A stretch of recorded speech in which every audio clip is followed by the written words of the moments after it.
They tell you that you should forget your oppression. They tell you you should forget about slavery. They tell you you should forget about the children that are locked in those cages. That's right. You disgust me.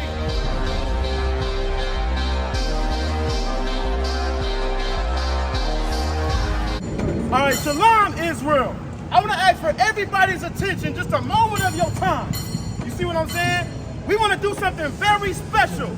This is going to be a public display of love for our blacks, Hispanics, and Native American Indians. So if you love blacks, Hispanics, and Native American Indians, you should listen very closely. See, we are the ISUPK, starting out on 1 West, 125th Street in Harlem, New York. And since 1969, we have conducted ourselves as the representatives of God. And we have something very important to offer you.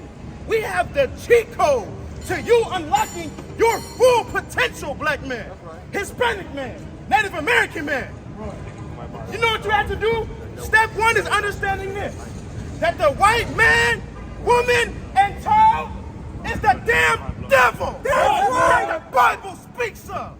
And because of all of the atrocities and the death and the oppression and the destruction that you have caused my people, you are worthy of death. Thus says the Lord.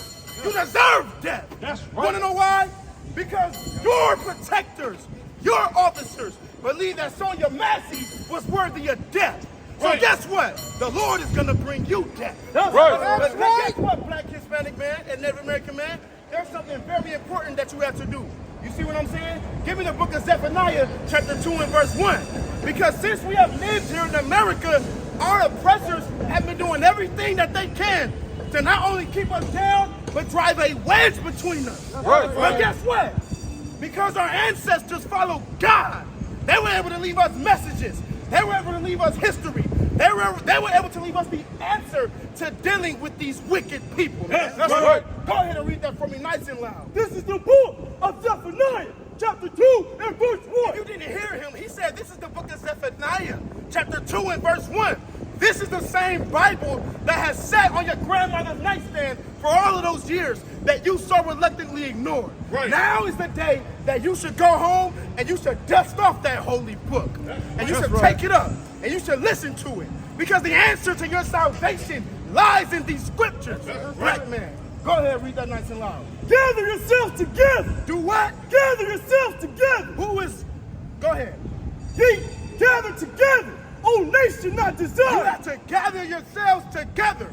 If you are a black man and you and your ancestors have been oppressed by these wicked bastards, you should gather together because they don't like you. If you are a Hispanic man and your cousins were locked in these cages by these wicked bastards, you should gather yourselves together. That's right. If you are a Native American man and your family was placed on reservations when this is your land, that's right, you should gather yourselves together. Thus saith the Lord. Go ahead. Verse 2, before the decree bring forth. Drop that and give me the book of Amos, chapter 3 and verse 2. You have to gather yourselves together. You want to know why? Because only together can we produce enough love to stand up against our enemies, man. Right. You understand that? What you seeing right now is a public display of love.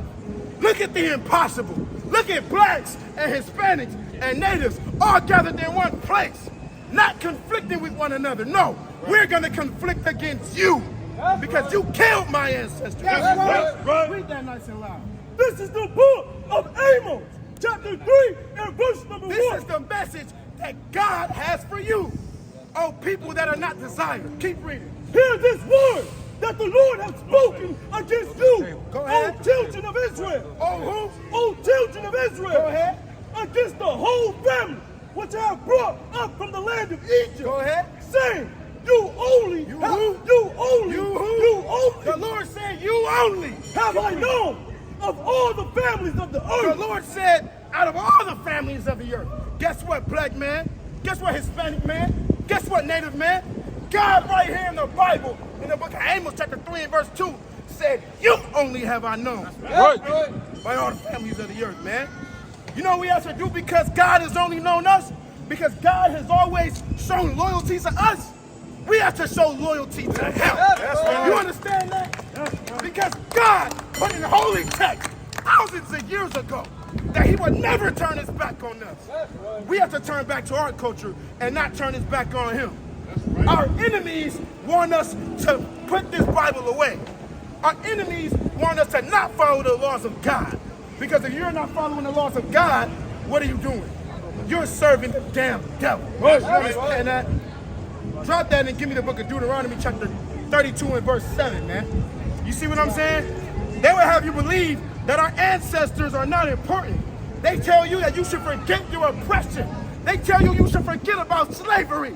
They tell you you should forget about the children that are locked in those cages. That's right. You disgust me. And you still have the audacity to go forth and celebrate Thanksgiving, man. Right. Come on now. You should be ashamed of yourself. If you are offended by anything that I am saying, speaking against the same people that oppressed your ancestors, man. Right. If you are offended by this, you should be ashamed of yourself. Right. Read that nice and loud. This is the book of Deuteronomy, chapter 32 and verse number 7. Go ahead. Remember the days of old. Guess what you should do?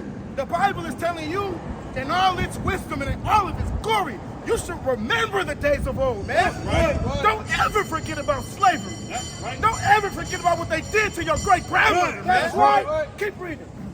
Consider the years of many generations. Consider the years of many generations. You want to know why? Because our oppressors consider the many years of their generations. Do you want proof? Just look around you. Look at Great Rome that we're sitting in right now. They remember their glory days. They remember the days when they were successful. And look where it's gotten them. Because they honor their ancestors. Right. You dishonor yours. Right. And look where it's gotten you. You dishonor God. And look where it's gotten you. Right. Keep reading. Right. Ask thy father. Ask your father. All of our grandfathers have experienced some form of racism, some form of hypocrisy, some form of unfair treatment here in America, man. Keep reading. And he will show you. If you ask him about who these people are, ask him about what I'm saying, he will show you the answer. Right. He will tell you that, you know what, son? You know what, grandson? Back in my day, those people were devils. That's right. And guess what? They're still devils to this day. That's right. You know why? Because their children turned out just like them. That's right. Darien Gap, risk your life to live in hell or bury your kids. Either way, we gotta suffer and they just get rich. Life a bitch, why I waste time telling you that? Cause if you ain't a nigga like me, you don't know how it feel to be black. Yeah, you don't know how it feel to be black. Yeah, you don't know how it feel to be black. Yeah, you don't know how it feel to be black. Yeah, you don't know.